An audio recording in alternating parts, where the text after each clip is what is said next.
नमस्कार, आप देख रहे हैं गंजाल संगम। मैं हूं आपके साथ वैशाली। आगे बढ़ते हैं खबरों की ओर। कमलनाथ के प्रशासन की दबिश को लेकर बोले जीतू पटवारी, छिंदवाड़ा में जो भारतीय जनता पार्टी हार रही है ये उनके डर को दिखाता है। मध्य प्रदेश में पूरी बीजेपी धन बल का किस तरीके से उपयोग कर रही है ये जग जाहिर है। हमारे अकाउंट ब्लॉक हो गए थे, हमारे पास धन की कमी है। पहले विधायक और फिर कमलनाथ के घर प्रशासन का 4 घंटे रहना ये लोकतंत्र में कुठाराघात है। अमित शाह के छिंदवाड़ा दौरे को लेकर बोले अमित शाह विधानसभा चुनाव के पहले भी आए थे, उन्होंने प्रदेश की जनता से वादे किए थे। आज अमित शाह को जवाब देना पड़ेगा कि इन वादों का क्या हुआ। अमित शाह ने जो जनता को गुमराह करने की बात कही थी, आज उसका जवाब अमित शाह को देना पड़ेगा।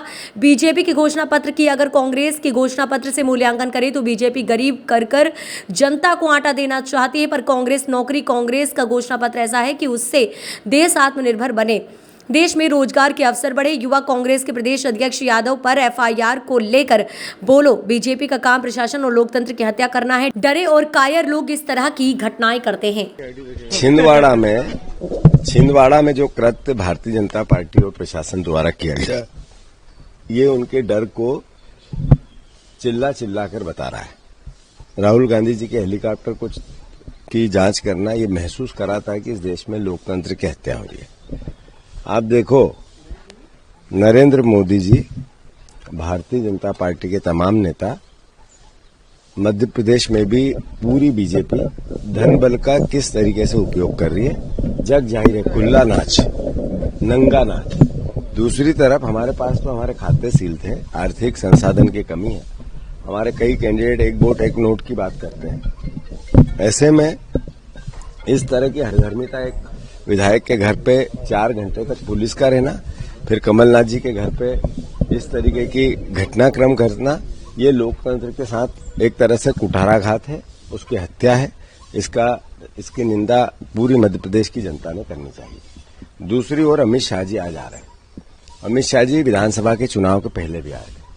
अमित शाह जी, आज आपको बताना पड़ेगा इस प्रदेश को कि मोदी की 5 गारंटियां 2023 में हुई थी, जिसमें आपने किसानों के 2700 रुपए गेहूं की बोला था, आपने 3100 धान का बोला था, आपने चिल्ला चिल्ला कर ग्वालियर से लेके पूरे प्रदेश में आप आए थे, तब आपने 3000 बहनों को देने की बात की थी, आपने 450 के सिलेंडर की बात की थी, आपने बहुत सी बातें वो जो प्रदेश को गुमराह करने के लिए की थी, आज तक क्यों नहीं पूरी हुई। ये उत्तर तो अमित शाह जी को देना पड़ेगा।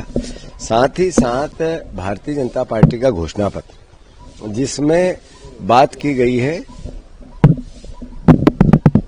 ओलंपिक की, जिसमें बात की गई है कि 5 किलो अनाज की, और कांग्रेस पार्टी के घोषणा पत्र में बात की गई है नौकरी की। ये गरीब करके आटा देना चाहते हैं, महंगाई करना चाहते हैं, हम नौकरी और काम देना चाहते हैं। इस अंतर को हमें समझना पड़ेगा। भारतीय जनता पार्टी का पूरे घोषणा पत्र का अगर आप मूल्यांकन करें तो उनका कहना है पूरा देश गरीब हो जाओ और सरकार पे डिपेंड हो जाओ, और हमारा जो घोषणा पत्र है, कांग्रेस पार्टी का जो 5 न्याय की गारंटी है, वो ये महसूस कराती है कि अधिकार संपन्न देश बने, आत्मनिर्भर देश बने, आर्थिक संपन्न परिवार बने, व्यक्ति बने, हर हाथ को काम मिले, काम का पूरा दाम मिले। ये बहुत बड़ा अंतर है बीजेपी और कांग्रेस की सोच में। मैं मानता हूं कि एक प्रधानमंत्री ने कल बयान दिया एएनआई पे, उन्होंने बहुत सी बातें की, पर उन्होंने बॉन्ड की, करप्शन की बात नहीं की, उन्होंने बेरोजगारी की बात नहीं की, उन्होंने काले धन की बात नहीं की, उन्होंने इस देश में जो अर्थव्यवस्था चरमरा गई उसकी बात नहीं की, आपने जो इस देश को इतनी महंगाई दे दी उसकी बात नहीं की, आपने बात की जब हम जीवित नहीं रहेंगे तब की।